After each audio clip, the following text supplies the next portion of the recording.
கப்பல் மூலமாக போதைப் பொருளை கடத்தி வந்து சப்ளை செய்து வந்த ஹோட்டல் உரிமையாளர்கள் உட்பட 3 கைது செய்யப்பட்டுள்ளனர். கல்லூரி மாணவர்கள் ஐடி ஊழியர்களுக்கு போதைப் பொருள் சப்ளை செய்ததாக கைதானவர்கள் கொடுத்த வாக்குமூலத்தின் அடிப்படையில் போதைப் பொருள் சப்ளை தலைவனாக செயல்பட்டவர் உட்பட 3 பிடிபட்டதன் பின்னணி என்ன? சென்னை மடிப்பாக்கம் பகுதியில் உள்ள அடுக்குமாடி குடியிருப்பு ஒன்றில் கடந்த 11ஆம் தேதி போதைப் பொருள் சப்ளை செய்யப்படுவதாக கிடைத்த தகவலின் பெயரில் மேற்கு மண்டல தனிப்படை போலீசார் பிரதீப் மற்றும் கோகுலகிருஷ்ணன், அஸ்வின், ஷாபுதீன் ஆகிய 4 பேரை கைது செய்தனர். கைது செய்யப்பட்டவர்களிடமிருந்து 23 கிராம் கொக்கைன், 4 கிராம் மெத்தாபெட்டமைன் போதைப் பொருளை பறிமுதல் செய்தனர்.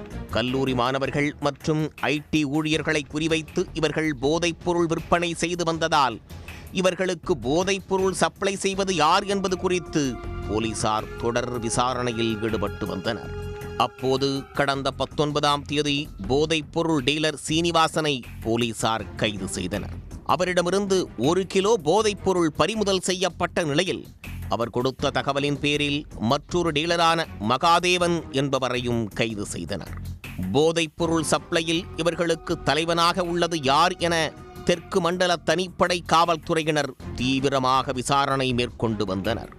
இந்த நிலையில் முக்கிய போதைப் பொருள் கடத்தல் மன்னனாக செயல்பட்டு வந்த ஹோட்டல் அதிபர்கள் திருவல்லிக்கேணியைச் சேர்ந்த ஜெய்னுலாப்தீன் என்ற தீன், அவரது சகோதரர் முகமது ரமால் என்ற செல்வா மற்றும் ஷேக் அப்துல்லா ஆகிய 3 தனிப்படை போலீசார் கைது செய்துள்ளனர். கைது செய்யப்பட்டுள்ளவர்களில் சகோதரர்களான 2 நடத்தப்பட்ட விசாரணையில் பல்வேறு தகவல்கள் வெளியாகியுள்ளது.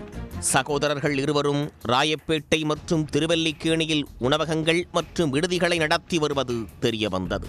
முதலில் 2 எலக்ட்ரானிக் பொருட்களை கப்பல் மூலமாக சட்டவிரோதமாக கடத்தி வரும் குருவியாக செயல்பட்டு வந்துள்ளனர்.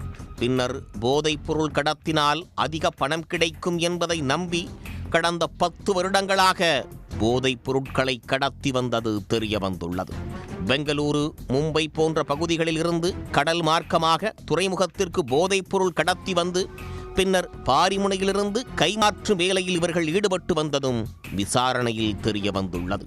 இவர்கள் போதைப் பொருளை கப்பல் மூலமாக சென்னைக்கு கடத்தி வந்து பின்னர் கப்பல் மூலமாகவே சட்டவிரோதமாக மலேசியா, தாய்லாந்து உள்ளிட்ட நாடுகளுக்கு போதைப் பொருளை சப்ளை செய்யும் பணியில் ஈடுபட்டதும் தெரிய வந்துள்ளது.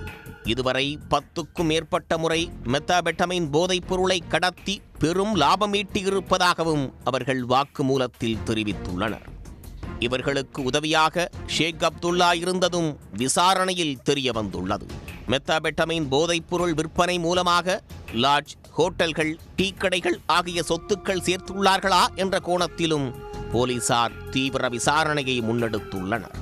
மேலும் கப்பல் மூலமாக போதைப் பொருள் கடத்தும் போது எப்படி சிக்காமல் தப்பினார்கள் என்ற கோணங்களிலும் விசாரணை நடைபெற்று வருகிறது. உடனுக்குடன் செய்திகளை தெரிந்து கொள்ள சன் நியூஸ் பெல் ஐகானை கிளிக் பண்ணுங்க.